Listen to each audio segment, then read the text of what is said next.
Saudari-saudaraku yang terkasih, keluarga-keluarga Katolik yang berbahagia.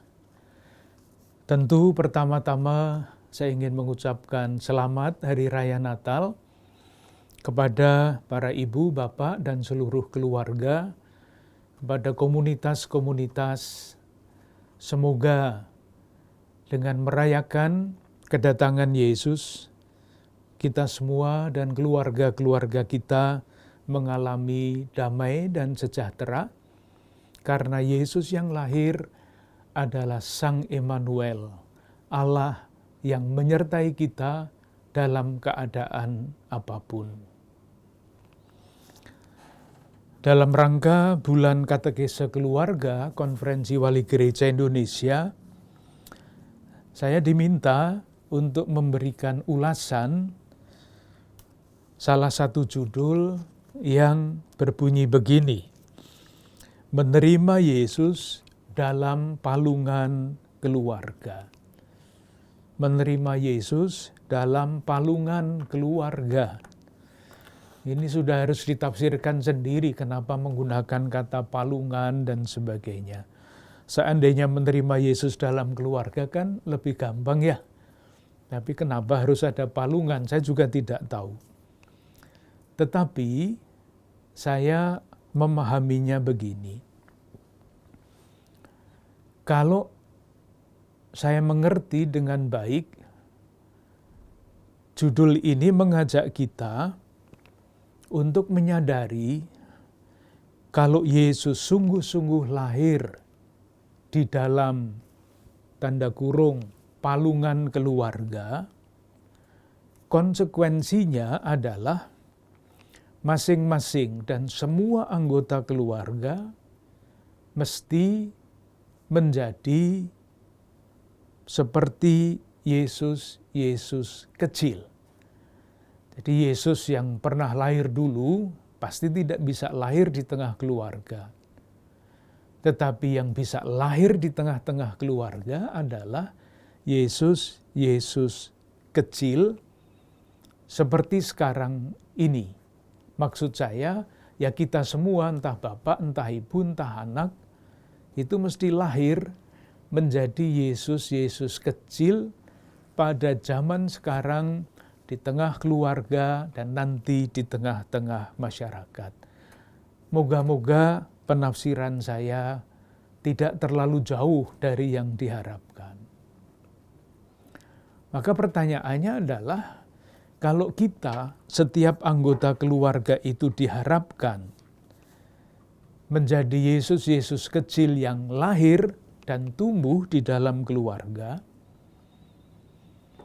lalu Yesus kecil yang kita gambarkan itu wajahnya, wajah dalam arti sangat umum, itu seperti apa?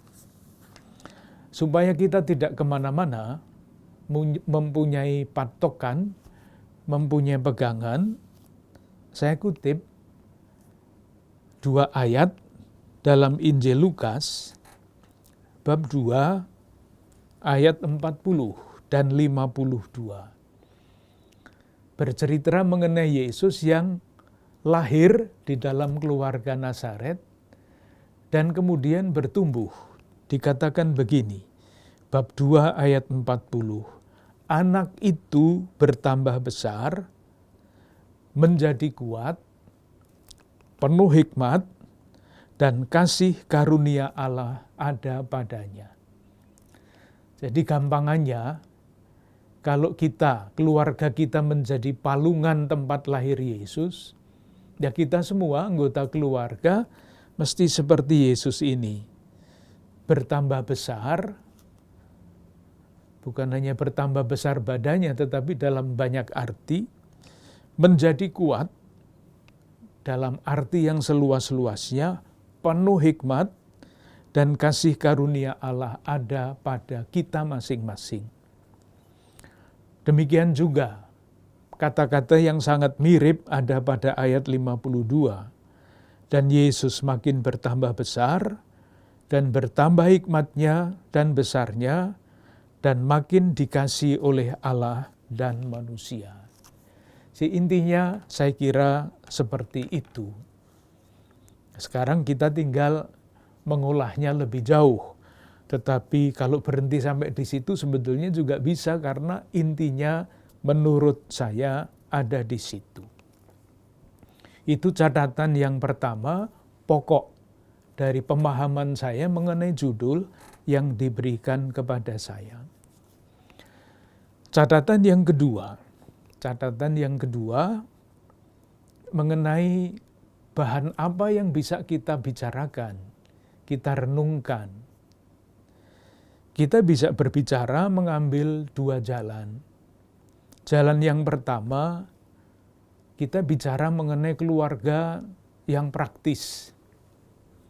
Maksud saya begini, kita bercerita mengenai cita-cita pendidikan anak misalnya, atau pembinaan iman anak di dalam keluarga supaya dapat menjadi yang tadi digambarkan, anak pribadi yang penuh hikmat.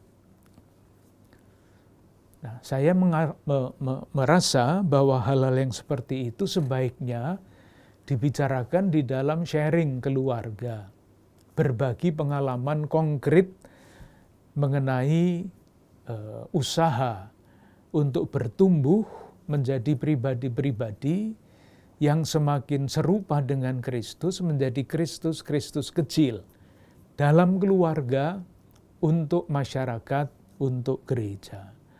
Saya merasa tidak mampu untuk berbicara dalam tataran itu. Sebaiknya keluarga-keluarga sendiri yang bercerita, saling bercerita.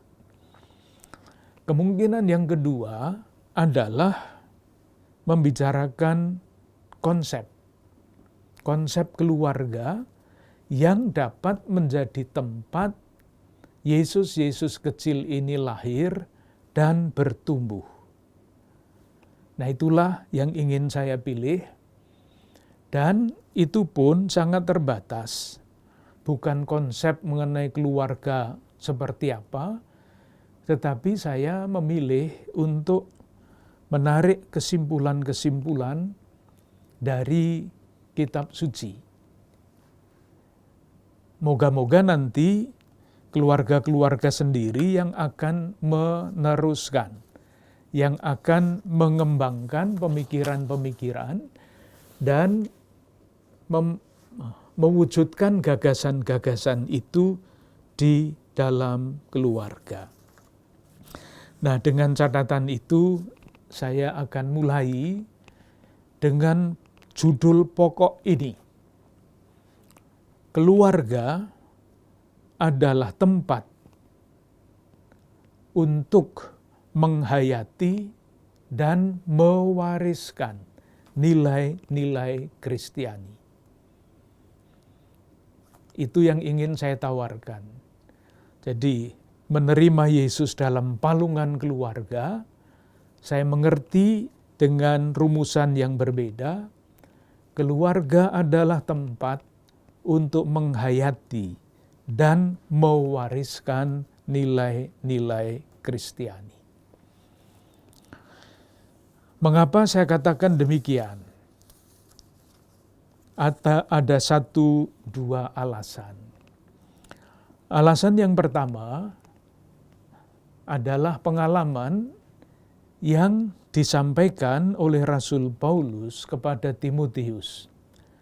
Di dalam suratnya yang kedua kepada Timotius, bab 1 ayat 5. 2 Timotius bab 1 ayat 5. Paulus mengatakan begini, "Aku teringat akan imanmu yang tulus ikhlas." Iman Timotius, yaitu iman yang pertama-tama hidup di dalam nenekmu Lois dan di dalam ibumu Eunike, dan yang aku yakini hidup juga dalam dirimu. Menarik membaca ini. Jadi, kalau Timotius yang adalah teman sekerja Paulus beriman, imannya itu ia warisi dari ibunya yang bernama Eunike. Kalau ibunya beriman, itu adalah warisan dari neneknya, ibunya ibu Timotius yang namanya Lois. Maka dari situ jelas sekali bahwa keluarga adalah tempat untuk menghayati dan mewariskan nilai-nilai Kristiani.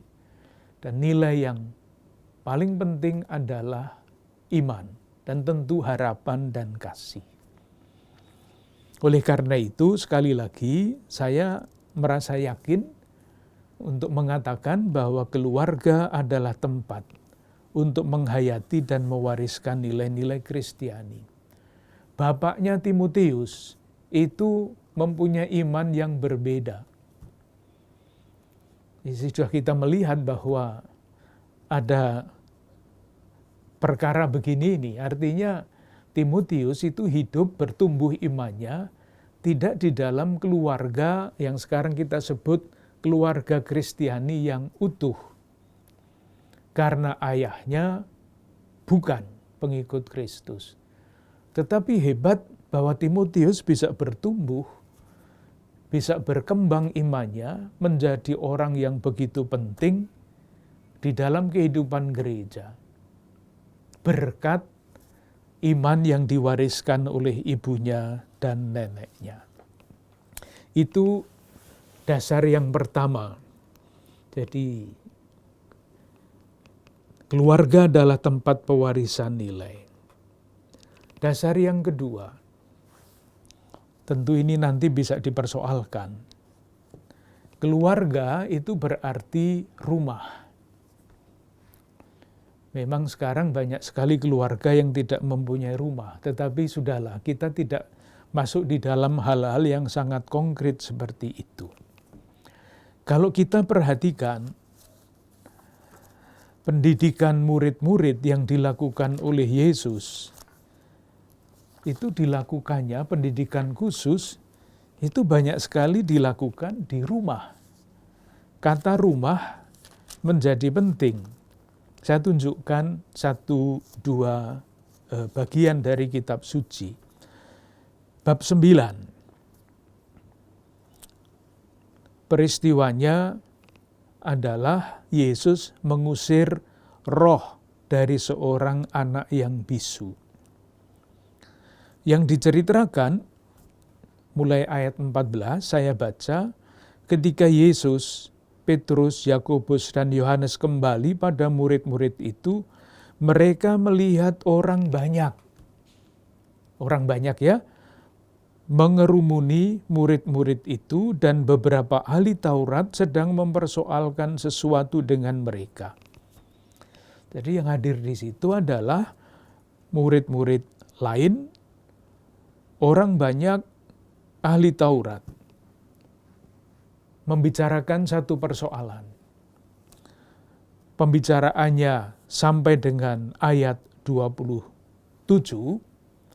lalu ayat 28 menceritakan begini. Ketika Yesus sudah di rumah dan murid-muridnya sendirian dengan dia, bertanyalah mereka.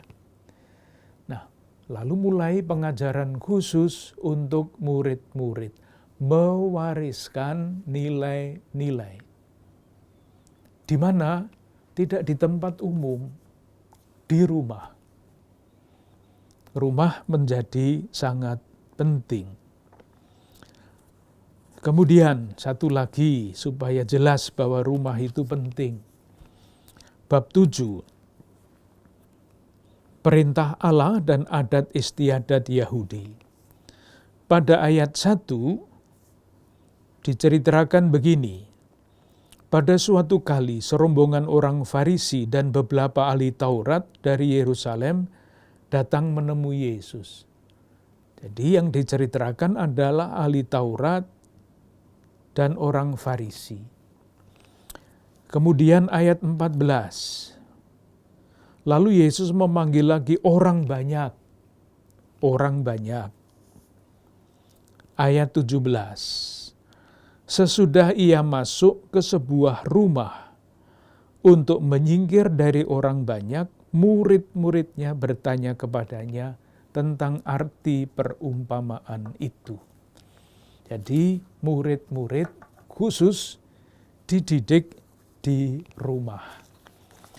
Saya merasa bahwa dua alasan itu cukup untuk menunjukkan bahwa keluarga, rumah, bukan sekedar bangunan, tetapi seluruh segi yang namanya rumah itu adalah tempat untuk menghayati dan mewariskan nilai. Nah, nilai apa yang diwariskan? Sekarang kita mulai butir-butirnya.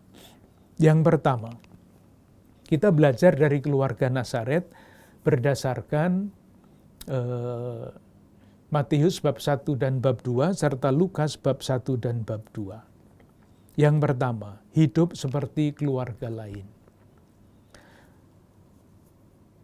Kalau kita membaca Injil Lukas bab 4 ayat 14 sampai 30, ketika Yesus tampil pertama kali di Nazaret, tampilnya hebat, diterima dengan sangat antusias, tetapi dalam waktu yang sangat singkat, dia tidak diterima. Hanya dikatakan ini kan keluarganya Yusuf.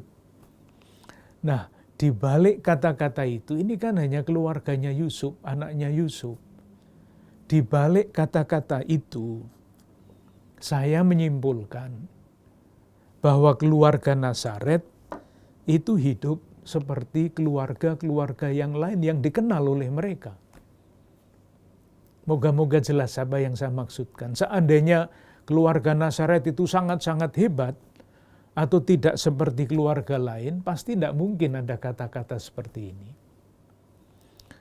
Jadi, keluarga-keluarga yang menjadi palungan tempat kelahiran Yesus, rupa-rupanya itu keluarga yang biasa. Artinya apa? Nah, persis keluarga yang biasa pada waktu itu, misalnya keluarga yang mengirim anaknya untuk belajar membaca di rumah ibadat, di sinagoga, belajar membaca. Dan bacaannya tentu bukan bacaan buku-buku zaman sekarang. Yang ada adalah kitab suci Perjanjian Lama. Jadi waktu belajar pun yang dibaca adalah kitab suci. Dan tentu bukan membaca, sekedar membaca, latihan membaca, tetapi pokok-pokok yang paling umum, yang paling penting juga dibicarakan di situ. Sudah mewariskan nilai, artinya mengirim anak untuk ikut di dalam pembinaan iman sambil belajar membaca. Keluarga sederhana. Namun lah ini mungkin baik untuk ilustrasi ya, kalau diterima ya syukur, kalau enggak apa-apa. Karena ada suatu penelitian mengenai rumah Yesus itu seperti apa. Ini tentu bukan pekerjaan kita, tetapi para arkeolog, para ahli purbakala, itu pada tahun 1970, sekelompok ahli purbakala menemukan di dalam penggalian, di salah satu tempat di Nazaret, satu tempat ketemulah bahwa di tempat itu kira-kira penduduknya ada 400 orang. Dan di antara penduduk itu diperkirakan rumah Yesus itu ada di situ.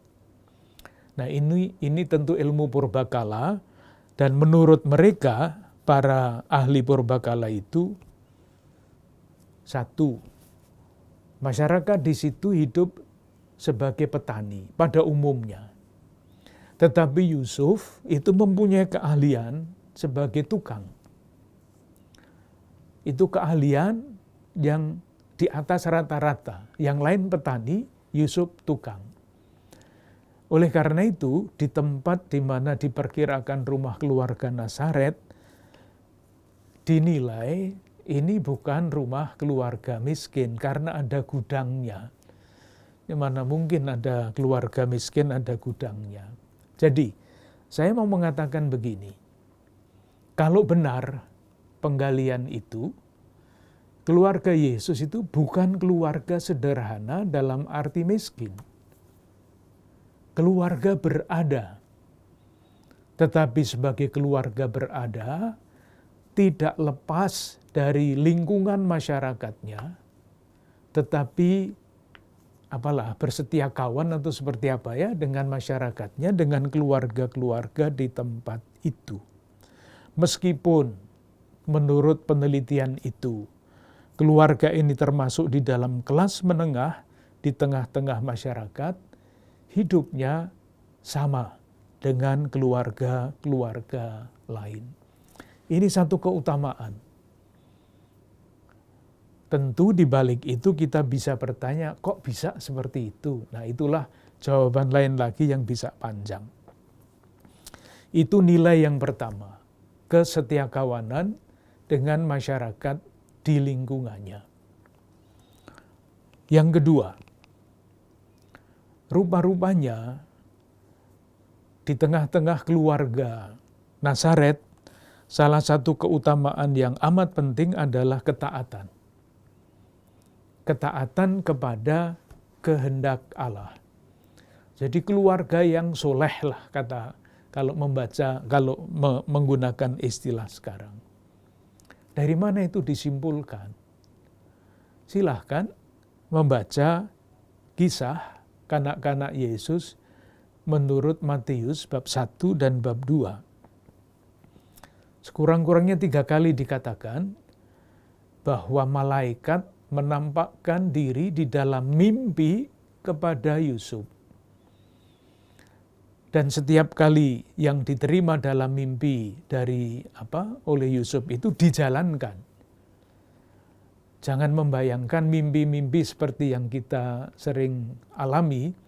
Ini adalah salah satu istilah di dalam kitab suci yang isinya adalah Yusuf itu sungguh-sungguh ingin mencari kehendak Tuhan. Kalau dia ketemu dengan kehendak Tuhan itu, dia ikut. Nah, dibahasakan dengan bahasa yang lazim pada waktu itu, Yusuf menerima arahan dari Tuhan itu lewat malaikat dalam mimpi. Saya membaca itulah keputusan orang yang taat kepada kehendak Allah. Itulah keputusan pribadi yang seperti dikatakan pada Matius bab 1 ayat 19, orang yang tulus hati. Ketaatan Bunda Maria kita semua tahu, sesudah berdiskusi dengan malaikat, akhirnya dia mengatakan, sesungguhnya aku ini hamba Tuhan. Hamba, taat. Terjadilah padaku menurut perkataanmu. Taat lagi. Demikian juga ketaatan Yesus sangat jelas, baik ketaatan kepada orang tuanya maupun ketaatannya kepada Allah Bapanya. Ada satu hal yang mungkin baik untuk dilihat, yaitu di dalam Injil Lukas bab 2 ayat 51. Di dalam teks kita, ayat itu berbunyi begini, lalu ia pulang bersama-sama mereka ke Nazaret, dan ia tetap hidup dalam asuhan mereka.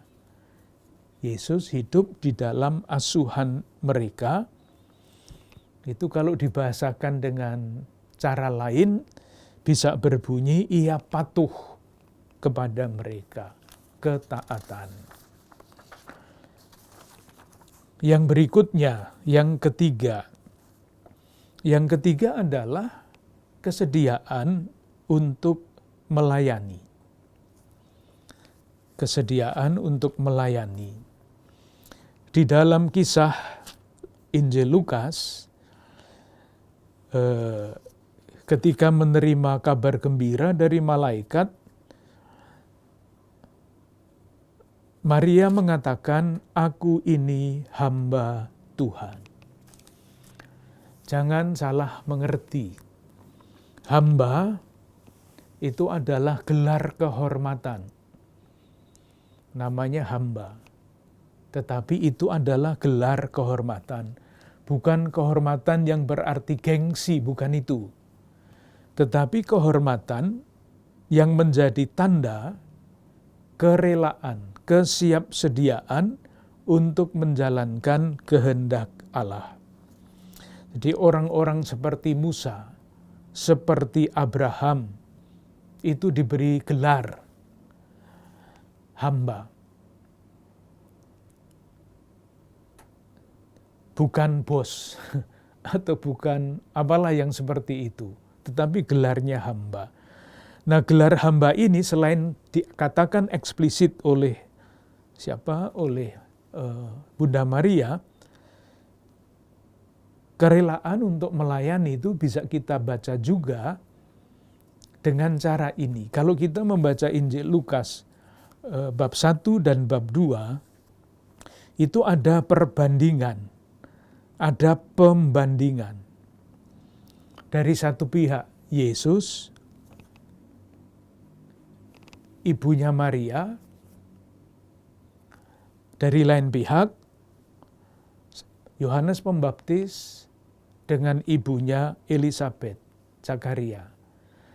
Jadi Zakaria juga menyanyi, Bunda Maria menyanyi. Tetapi berita-berita mengenai Bunda Maria dan Yesus jauh lebih penting, jauh lebih panjang daripada berita tentang Yohanes Pembaptis, Zakaria dan Elisabet. Artinya apa? Bisa ditafsirkan bahwa Bunda Maria itu mempunyai kedudukan yang lebih penting dibandingkan dengan Elisabet. Tetapi ini cara berpikir biasa ya. Maria justru yang mengunjungi Elisabet. Bisa dibayangkan, kalau ada komandan yang mengunjungi anak buahnya, itu istimewa. Seperti itu kira-kira. Jadi yang mau turun ke bawah untuk melayani. Kerelaan Yusuf itu tampak di dalam kesediaannya untuk menjadi ayah bagi Yesus dan suami bagi Bunda Maria. Itu nilai yang ketiga, kerelaan untuk merendahkan diri dan melayani. Nilai yang keempat, penderitaan yang mendewasakan. Kita simpulkan dari Injil Lukas bab 2 ayat 29 sampai dengan 35. Kidung Simeon. Kidung Simeon mengatakan, sekarang Tuhan biarlah hamba-Mu berpulang dan selanjutnya. Tetapi kemudian pada ayat berikutnya, lalu Simeon ayat 34 memberkati mereka dan berkata kepada Maria ibu anak itu, sesungguhnya anak ini ditentukan untuk menjatuhkan atau membangkitkan banyak orang di Israel, dan untuk menjadi suatu tanda yang menimbulkan perbantahan, dan suatu pedang akan menembus jiwamu sendiri. Jadi Yesus akan menjadi tanda perbantahan, dan pasti ini tidak menyenangkan, dan sebilah pedang akan menembus Bunda Maria, jiwa Bunda Maria. Kita semua tahu salah satu gelar dari Bunda Maria adalah Bunda yang berduka. Silahkan membayangkan seorang ibu yang mengikuti anaknya diperlakukan sejak awal sengsaranya sampai ke Gunung Golgota. Penderitaan. Tapi penderitaan itu tidak menghancurkan. Penderitaan itu membuat orang semakin berhikmat kalau memakai kata-kata dalam kitab suci. Kita semua tahu, sama penderitaan itu bisa membuat orang hancur, tetapi penderitaan juga bisa membuat orang kuat. Nah, penderitaan itu mendewasakan. Yang berikutnya adalah doa yang menjernihkan pengalaman. Doa yang menjernihkan pengalaman. Doa yang seperti apa itu? Kita semua tahu, Maria mengidungkan doa yang sangat terkenal itu, Kidung Maria Magnificat. Buahnya apa? Buahnya misalnya dapat kita temukan pada Injil Lukas bab 2 ayat 51. Lalu ia pulang bersama-sama mereka ke Nazaret. Nah sekarang, dan ia tetap hidup dalam asuhan mereka, dan ibunya menyimpan semua perkara itu di dalam hatinya. Jadi peristiwa ini mengakhiri peristiwa Yesus yang pada umur 12 tahun dalam bait Allah hilang. Lalu ada percakapan antara Yesus dan orang tuanya. Yesus menjawab, "Mengapa kamu mencari aku? Tidakkah kamu tahu bahwa aku harus berada di dalam rumah Bapakku?" Nah, ketika Yesus menjawab seperti itu, dikatakan ibunya, mereka tidak mengerti apa yang dikatakannya. Tidak mengerti maksud jawaban. Jawaban itu perlu direnungkan, perlu diendapkan.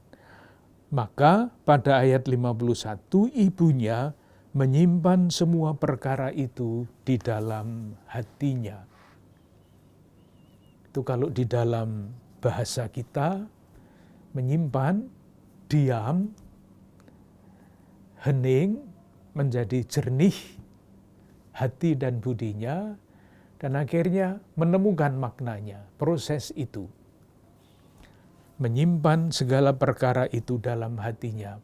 Hal-hal yang tidak dimengerti pada waktu dialami, tidak dilupakan, tidak dibuang, tetapi disimpan. Sehingga pada waktunya, makna dari pengalaman itu akan ketemu. Tahu sesudah mengendapkan semua pengalaman. Yang berikutnya adalah akhirnya iman yang menggerakkan semuanya itu. Iman. Iman Maria, iman Yusuf, dan dalam arti tertentu iman Yesus. Saya tidak tahu apakah saudara-saudara sekalian, keluarga-keluarga pernah membayangkan Yesus lahir menurut sejarah itu tahun 6 sebelum Masehi. Ia tampil di depan umum sekitar tahun 28 Masehi. Nah, yang terjadi antara tahun 6 sebelum Masehi ketika Yesus lahir, katakanlah dipersembahkan ke bait Allah, lalu entah kemana, sampai dengan berusia 28 tahun itu, apa yang terjadi di dalam keluarga Nazaret, apa yang terjadi di dalam diri Yesus, Bunda Maria, dan Santo Yusuf. Apa yang terjadi? Saya membayangkan selama masa tanda petik hidup yang tersembunyi Yesus itu, yang terjadi adalah tadi pewarisan nilai-nilai di dalam keluarga oleh orang tuanya. Dan nilai-nilai yang mana? Yaitu tadi yang kita daftarkan. Saya ingin masih menambah satu lagi berdasarkan wawancara antara malaikat dan Bunda Maria. Ketika Bunda Maria menerima kabar gembira. Ini ayat 28 dari bab 1. Ketika malaikat itu masuk ke rumah Maria, ia berkata, "Salam, hai engkau yang dikaruniai, Tuhan menyertai engkau." Ini kata ini, Tuhan menyertai engkau. Saya membayangkan Bunda Maria sebagai pribadi yang dibesarkan di dalam Perjanjian Lama, ini mengerti persis apa artinya janji menyertai. Kalau kita memahaminya tanpa latar belakang Perjanjian Lama, disertai itu senang sekali. Sama dengan Tuhan menyertai engkau, Tuhan sertamu, dijawabnya dan sertamu juga. Kalau kita paham arti kata menyertai, saya membayang-bayangkan ya, kalau saya mendengar Tuhan menyertai engkau, mungkin jawaban saya nanti dulu. Karena apa? Karena janji penyertaan Tuhan itu berarti dibawa ke tempat yang tidak jelas. Itu sama dengan tanda tangan blanko kosong. Mengapa saya katakan demikian? Coba ingat Musa. Kan Musa ketika ragu-ragu, Tuhan mengatakan, "Aku menyertai engkau, jangan takut," menyertai. Tapi nasib Musa seperti apa coba? Ia membawa umat Allah Perjanjian Lama menyeberang tanah padang gurun menuju tanah terjanji. Apa yang dialami di situ? Diberontak oleh umatnya, ragu-ragu dan sebagainya. Dan yang terakhir, sesudah dia membawa dengan segala macam penderitaannya, apa dia bisa masuk tanah terjanji? Diizinkan apa enggak? Tidak. Itu tanda petik pengalaman pribadi yang disertai oleh Allah. Kayak begitu itu. Atau Yeremia, ketika diutus merasa masih muda, tidak pandai bicara, diteguhkan, "Aku menyertai engkau, jangan takut." Apa yang dialami Yeremia? Dia dibawa oleh Allah sampai ke dasar pengalamannya yang paling membuat dia susah, sampai mengutuk hari kelahirannya. Itu pengalaman orang yang disertai oleh Allah. Nah, Bunda Maria sebagai pribadi yang paham Perjanjian Lama tahu apa artinya kalau malaikat itu mengatakan, "Salam hai engkau yang dikaruniai, Tuhan menyertai engkau." Itu artinya Bunda Maria akan dibawa berjalan ke depan tanpa tahu dengan persis apa yang akan terjadi dengan dirinya. Itu artinya penyertaan. Nah, pada masa yang lumayan panjang, katakanlah sejak lahir sampai Yesus tampil di depan umum, pergumulan itu antara terang dan gelap, antara jelas yang tidak jelas, itu terus dialami oleh keluarga Kudus Nazaret. Dan tegangan itu rupa-rupanya yang mendewasakan, yang membuat masing-masing pribadi di dalam keluarga kudus itu menjadi semakin berhikmat. Seperti dikatakan tadi di dalam Injil Lukas bab 2 ayat 52 dan 40. Sehingga, nah ini seringkali atau jarang dibayangkan, ketika Yesus dan keluarga yang tinggal di Nazaret mendengar bahwa Yohanes Pembaptis tampil di Yudea, Yesus ini mengambil keputusan untuk meninggalkan rumahnya, meninggalkan orang tuanya, pergi ke Yudea untuk dibaptis oleh Yohanes Pembaptis. Moga-moga maksud saya dapat ditangkap. Jadi dari pengertian menyertai, Tuhan menyertai dalam faham Alkitab antara lain Pribadi yang disertai oleh Allah itu akan dibawa ke tempat yang tidak jelas. Maria menerima itu. Sehingga selama sekian tahun membesarkan anaknya yang mereka asuh, tegangan antara jelas dan tidak jelas, terang dan gelap itu terus dialami. Tetapi semuanya itu, pengalaman itu disimpan dalam hatinya dan direnungkannya.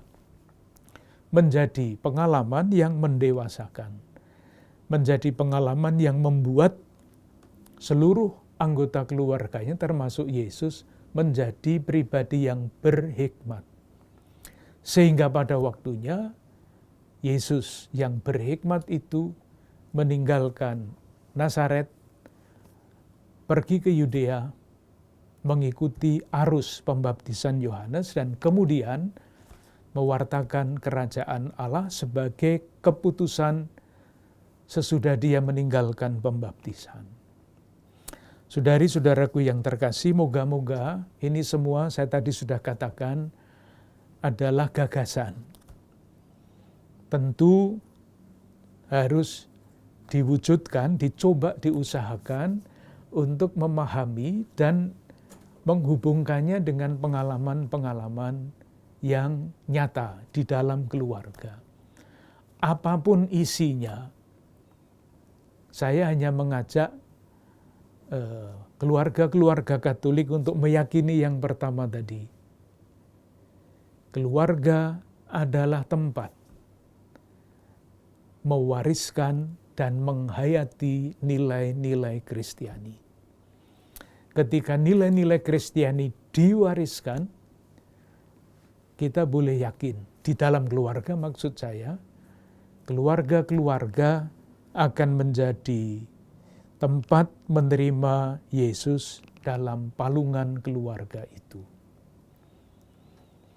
Moga-moga dengan demikian kita saling mendoakan semoga setiap anggota keluarga di dalam keluarga-keluarga kita bertumbuh menjadi Yesus-Yesus kecil yang lahir, yang hari ini kelahirannya kita rayakan, sehingga kita dapat diutus melanjutkan karya Yesus berkeliling sambil melakukan pekerjaan baik. Sekali lagi selamat Hari Raya Natal, selamat menyambut Tahun Baru.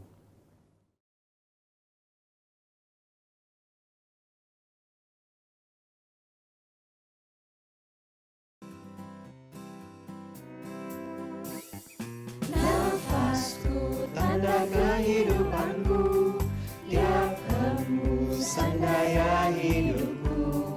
Nafas yang tak pernah harus ku beli, itu semua gratis ku memberi. Mataku, hidung dan telingaku, tiap hari menopang hidupku. Indra yang tak pernah harus ku beli, itu semua gratis ku memberi. Sia-sia ku menyombongkan diri, karena tak kuasa ku atas hidupku ini. Sia-sia ku menuntut hati, hanya bikin kerdil jiwaku ini. Lebih indah bersyukur setiap hari, karena semua gratis Tuhan beri.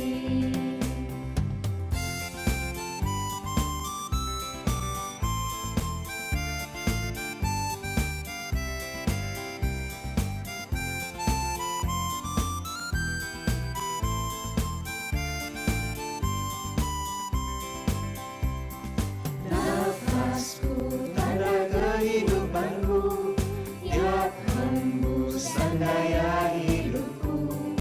Nafas yang tak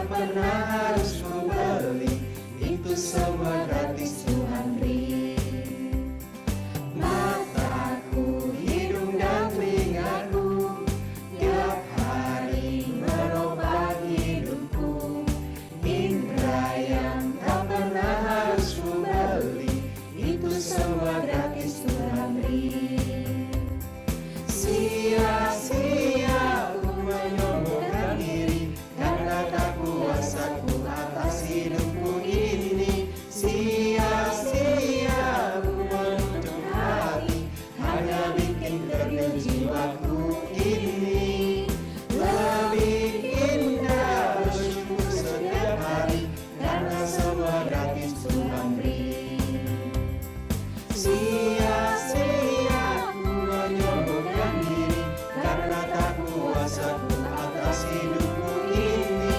Sia-sia ku menutup hati, hanya bikin kerdil jiwaku ini.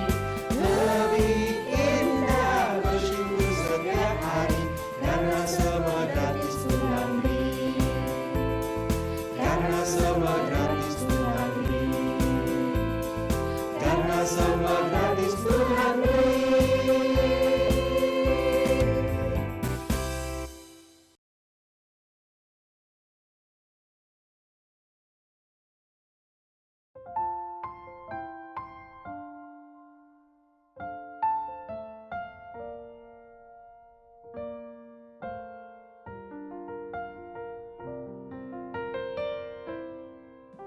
Do you remember me? I sat upon your knee.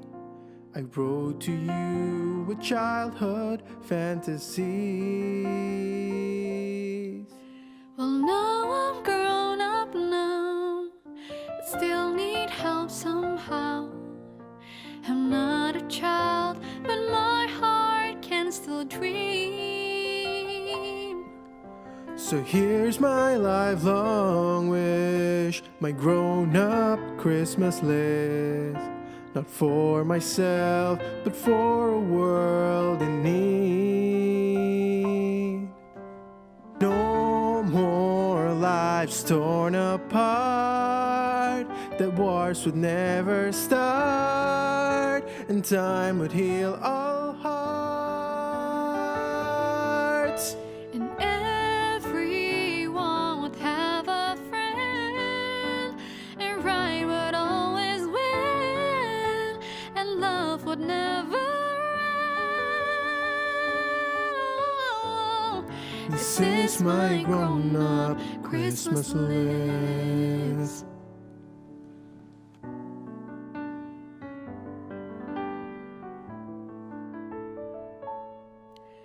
As children we believe the grandest sight to see was something lovely wrapped beneath the tree. Well, heaven only knows that back at China Bowes can never heal a heartache human soul.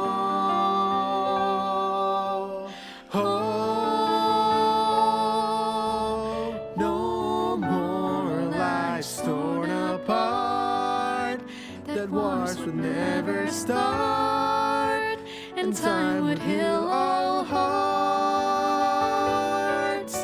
and everyone would have a friend, and right would always win, and love would never end. This is my grown-up Christmas list. what is this illusion called? The innocence of youth. Maybe only in our blind belief can we ever find the truth.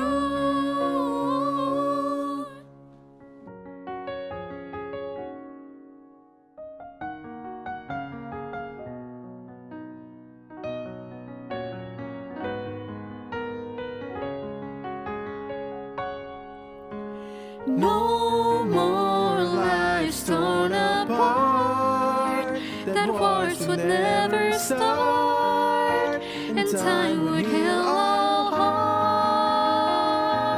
hearts, and everyone would have a friend, and right would always win, and love would never end. Oh, This is my grown-up Christmas list. This is my only lifelong wish. This is my grown-up Christmas list.